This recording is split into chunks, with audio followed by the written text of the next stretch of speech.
Tim from YourSixTech. Today in this video I'm going to show you how to see enemies easier on your screen on your PlayStation 5 just with a simple setting. So if I press the PlayStation button and square down at the same time, I can zoom in on my screen. I keep pressing it at the same time. You can see I can zoom in even further.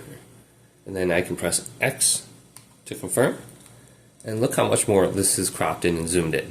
So you don't have to have this on all the time. You can just apply it real quick just to get a little bit better advantage so you can see a little bit more. I'm old, I have trouble seeing things. So let's go ahead and just reset this and press X, and then we're back. And you can do this on the PlayStation menus as well if you're having trouble reading something.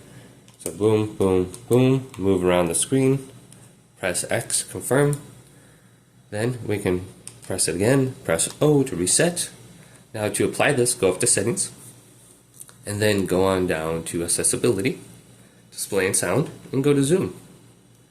And make sure this is enabled, and you can see all the different layouts here for the buttons.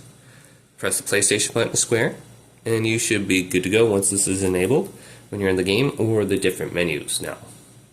So hopefully this video did indeed help you out. If it did, leave it a big thumbs up and subscribe to my channel down below for more tech videos coming up next on YourSixTech.